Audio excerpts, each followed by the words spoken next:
बहनों और भाइयों, आज पावन जन्माष्टमी का शुभ आयोजन है। मैं इस अवसर पर संपूर्ण वृंदावन वासियों को,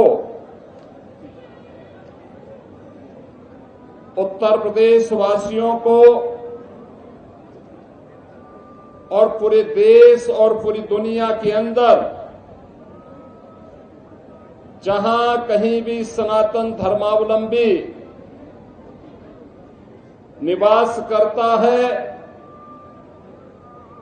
और हमारे कान्हा के प्रति श्रद्धा का भाव रखता है, उन सबको मैं आज की इस पावन तिथि की हृदय से बधाई देता हूं।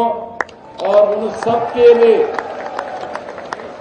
अभी मैं श्री कृष्ण कन्हैया के श्री चरणों में ही प्रार्थना करके आया हूं कि उनके जीवन में शुभ और मंगल ही मंगल हो। ये कृपा उनकी सदैव बनी रहे। बहनों और भाइयों,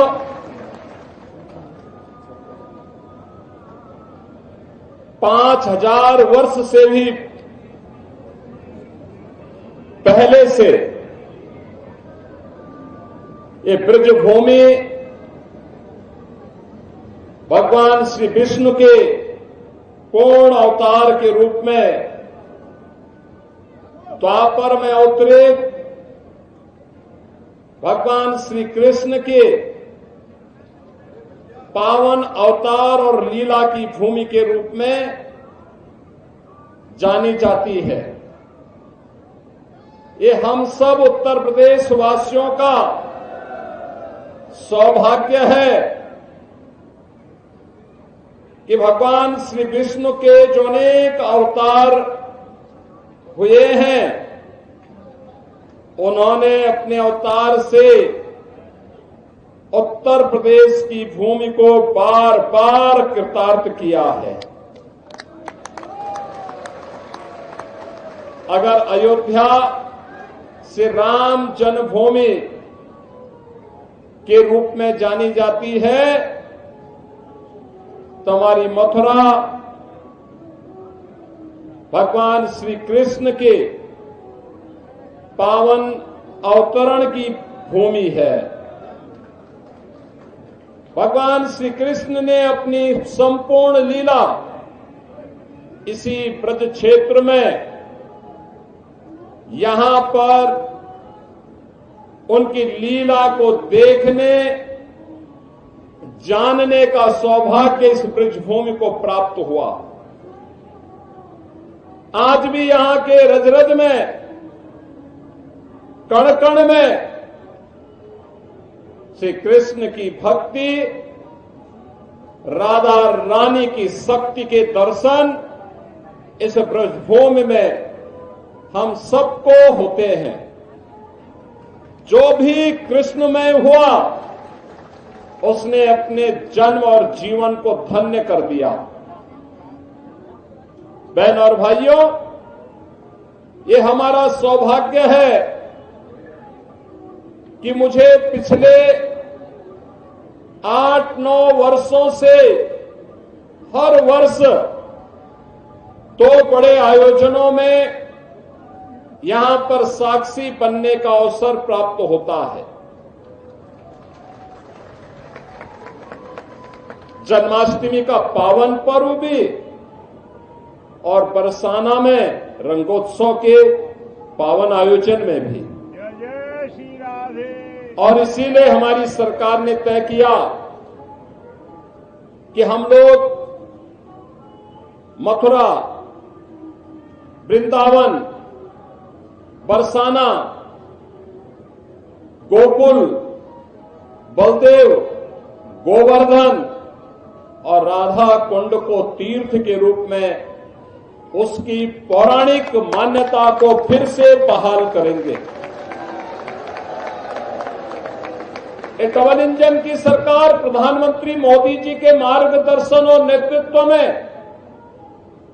इस पूरे अभियान के साथ पूरी प्रतिबद्धता के साथ लग करके अपनी आध्यात्मिक विरासत के संरक्षण के लिए और श्रद्धालु जनों की सुविधा के लिए अत्याधुनिक विकास के लिए प्रतिबद्ध है।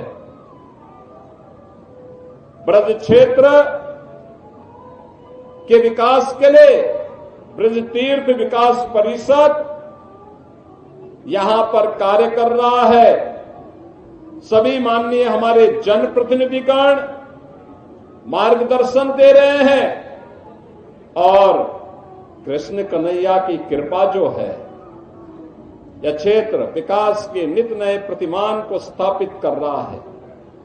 आज उत्तर प्रदेश अपनी आध्यात्मिक विरासत और अत्याधुनिक विकास के लिए देश और दुनिया के अंदर एक नए प्रतिमान को स्थापित कर रहा है। और आज ये मेरा सौभाग्य है कि जन्माष्टमी के अवसर पर मुझे स्वयं कहना कि इस पावन जन्मस्थली पर आने का सौभाग्य प्राप्त हुआ है। आप सभी के दर्शन भी हुए।